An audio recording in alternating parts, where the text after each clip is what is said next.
I'm Caleb Giddings from Gun Nuts Media. And today's video is the final review of the Dan Wesson Valkyrie Commander in 9mm.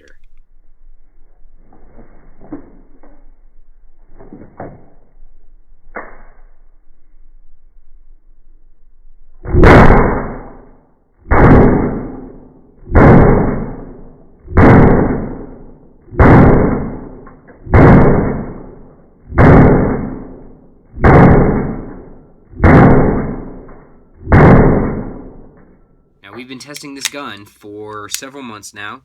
There was a bit of a hiatus while the gun went off to the NRA to have pictures taken because I wrote a magazine article about it that appeared in an issue of American Rifleman. Got it back, finished out the testing. It's fired 2,001 rounds. So what do I think? It's my favorite one so far. Of the 1911s we've tested, or that I've personally tested, I should say, this one, the Dan Wesson Valkyrie Commander, with an MSRP around $1,500 to $1,700, is by far the most expensive. It's also the nicest in terms of build quality. It has all of these little touches that make the gun better than cheaper 1911s in this that we've tested. And I'm not saying it necessarily performs better, but it definitely looks nicer. So it's got little things like these Browning high power cuts right up here at the front of the slide. It's got other little touches like the very nice checkering on the front of the grip. It's got good checkering here on the back strap. The safety is very positive. It has an excellent trigger pull. That is, by the way, a 3.5 pound trigger pull now. Phenomenal trigger pull. One of the things that I like, because this is designed as a carry gun, is I like these sights.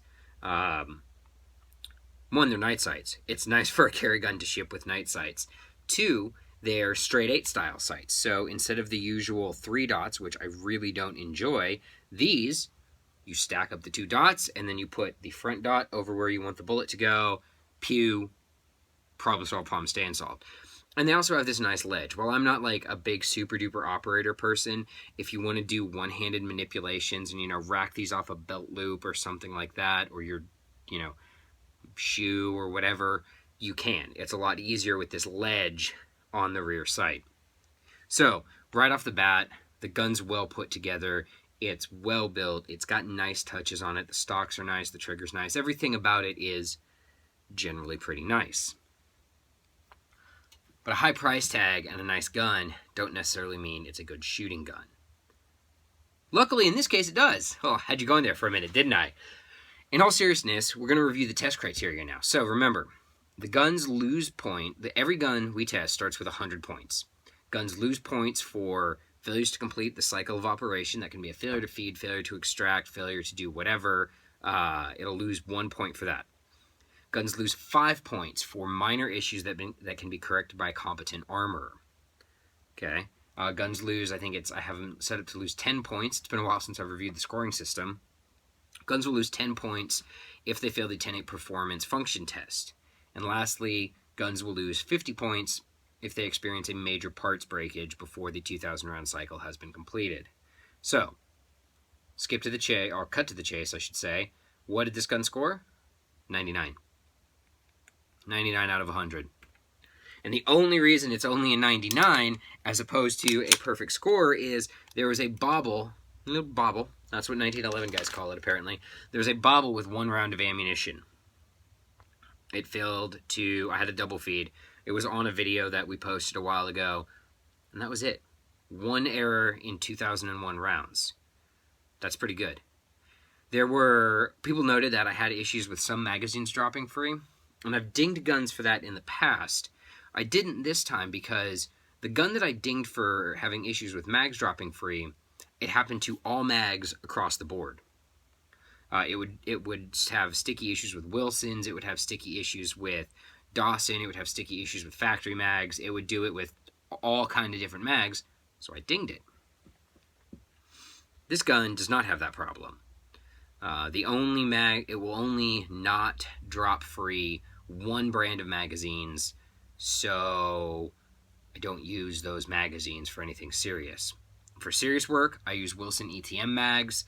They drop free every time and have been completely and totally reliable in the time that I've been using them. I should note that the double feed that I had did not occur with a Wilson ETM mag. It occurred with a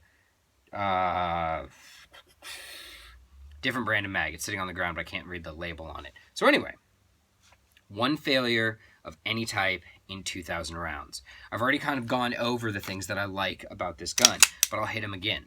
I love the trigger pull. I love the build quality of the gun. It's well put together. It's well thought out. It's nice to shoot. It's nice to hold. It's nice to frickin' carry. I like pretty much everything about this gun.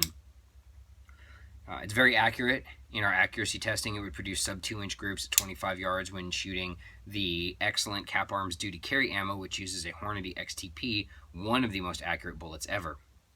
There's really actually only one complaint that I have about this gun. Well, it's that I can't keep it. Okay, so 2 complaints.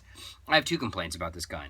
The first is that I can't keep it. I'm sending it back to Dan Wesson. The terms of the test are complete, and I'm going to go ahead and send it back to them, and hopefully they'll be able to keep using it as a demo or resell it used to somebody and it goes to a good home. But the only other complaint I have is back to the sights, actually. And it's not that the sights are bad.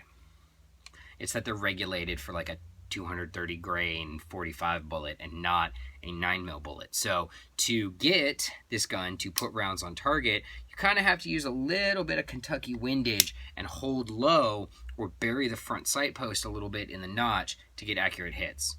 That's it.